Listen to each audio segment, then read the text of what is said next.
Hello friends, welcome to SSC coaching centre. आज मैं आपके लिए गणित के बहुत ही इंपॉर्टेंट प्रश्न कराऊंगा, तो वीडियो को आप अंत तक जरूर देखना। चलिए स्टार्ट करते हैं। पहला सवाल है, 7:9 में क्या जोड़ा जाए कि 13:14 हो जाए।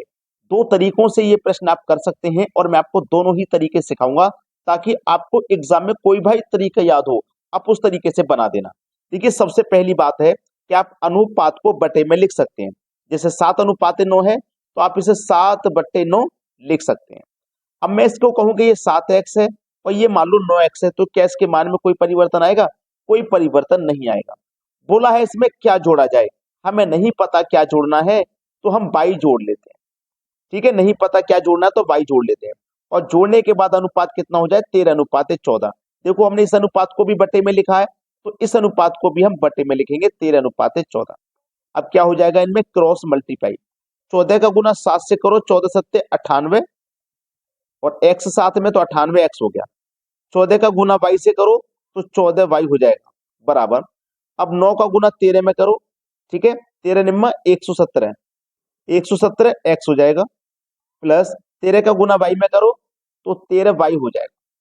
अब y वाला टर्म आप एक तरफ ले लीजिए। देखो, इधर 14y, इधर 13y, ये प्लस का 13y इधर आएगा तो माइनस का हो जाएगा, तो 14 में से 13y माइनस हो जाएगा, तो 14 में से 13y गया, केवल एक y बचा। अब ये 9x, ये 98x इधर जाएगा, 117x में से माइनस हो जाएगा, तो कितना बचेगा? 19x बचेगा। तो y की वैल्यू हमारे पास कितनी आ गई है? y की वैल्यू आ गई हमारे पास 19। 19 का मतलब बी ऑप्शन बिल्कुल सही है। अब इसका जो दूसरा तरीका है वो समझ लीजिए क्या है। उसने बोला है कि 7:9 में क्या जोड़ा जाए कि 13:14 हो जाए।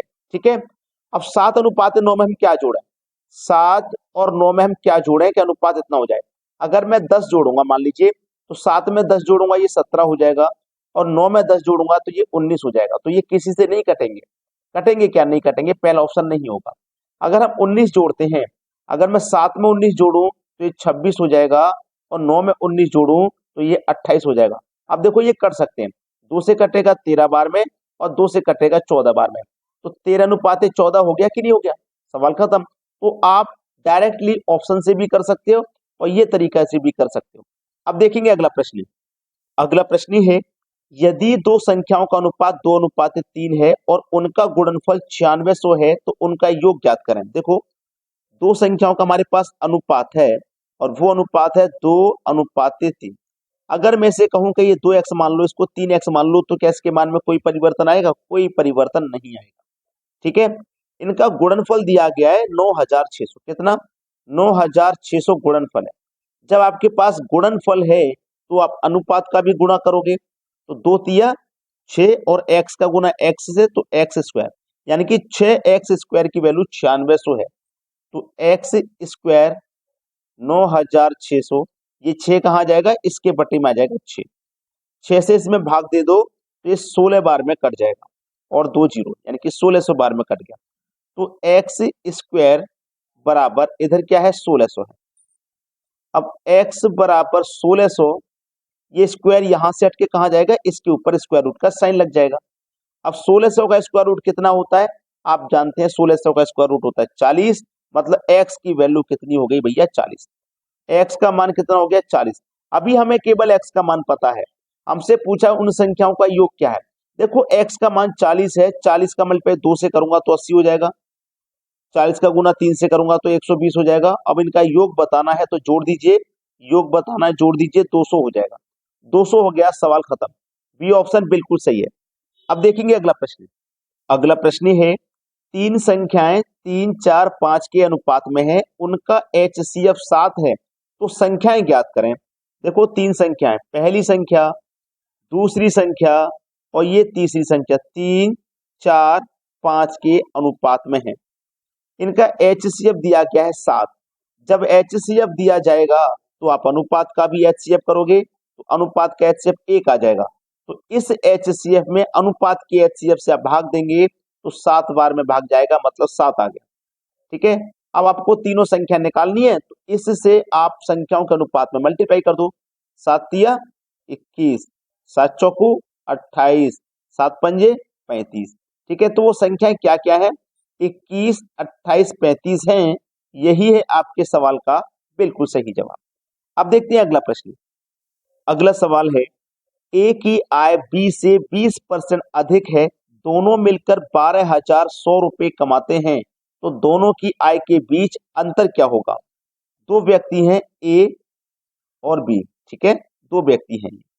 बोला है ए की आय बी से 20% अधिक है, अगर बी 100% कमाता है तो ए क्या है 120% कमाएगा, क्योंकि 120% क्यों कमाएगा? क्योंकि ए की जो आय है वो 20% अधिक है बी से, बी 100 कमाता है तो ये 120 कमाएगा। ठीक है, कटा लो, प्रतिशत से प्रतिशत कटा, 20 से कटेगा 5 बार में और 20 से कटेगा 6 बार में, इनका अनुपात आ गया 6:5।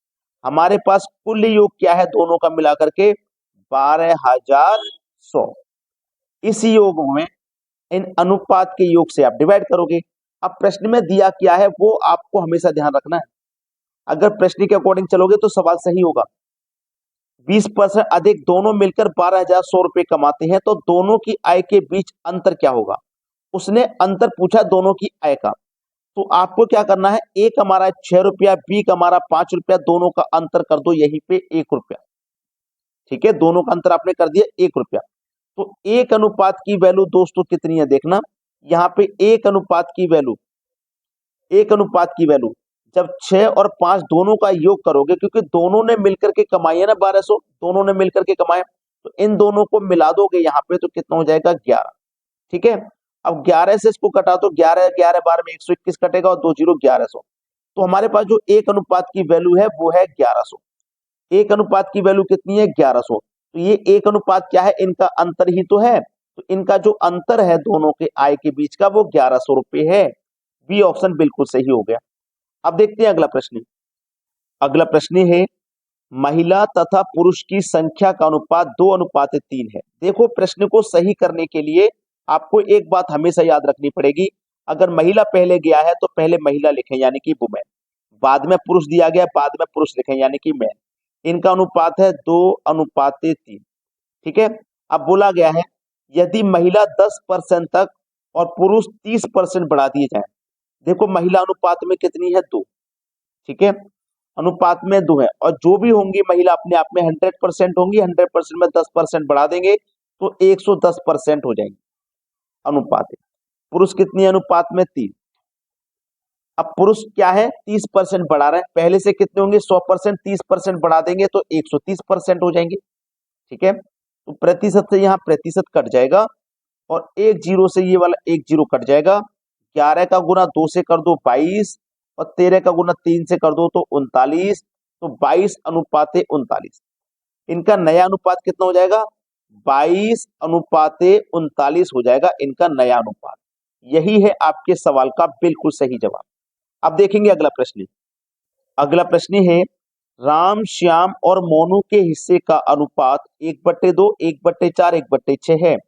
यदि राम का हिस्सा 1200 है तो कुल राशि ज्ञात करें। अगर आपको कभी भी अनुपात फ्रैक्शन की फॉर्म में दिया जाए तो समझ लेना कि वो गलत दिया गया है, उसे सही करना आपका काम है। अब उसे आप सही करोगे वो हम बताएंगे। राम, श्याम और मोनू, राम, श्याम और मोनू ये 3 व्यक्ति हैं। राम का अनुपात है 1/2, श्याम का है 1/4, मोनू का है 1/6। इसको सही करने का तरीका है कि नीचे वाली संख्याओं को आप एलसीएम ले लो, एलसीएम आ जाएगा 12। 2 से 12 को कटाओ 6 बार में कटेगा, 6 का गुना 1 से कर दो 6। 4 से 12 को कटाओ 3 बार में कटेगा, 3 1 कम 3, और 6 से 12 को कटाओ 2 बार में कटेगा, 2 1 कम 2। अब ये इनका बिल्कुल सही अनुपात है, राम का, श्याम का, मोनू का, तीनों का सही अनुपात आ गया।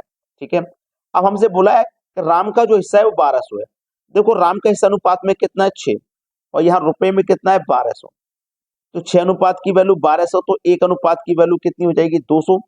1 अनुपात की वैल्यू 200 है तो 6 अनुपात की वैल्यू 1200, 3 अनुपात की वैल्यू 600 और 2 अनुपात की वैल्यू 400।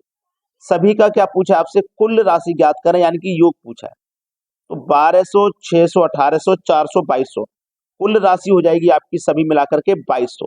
ये सवाल का बिल्कुल सही जवाब है।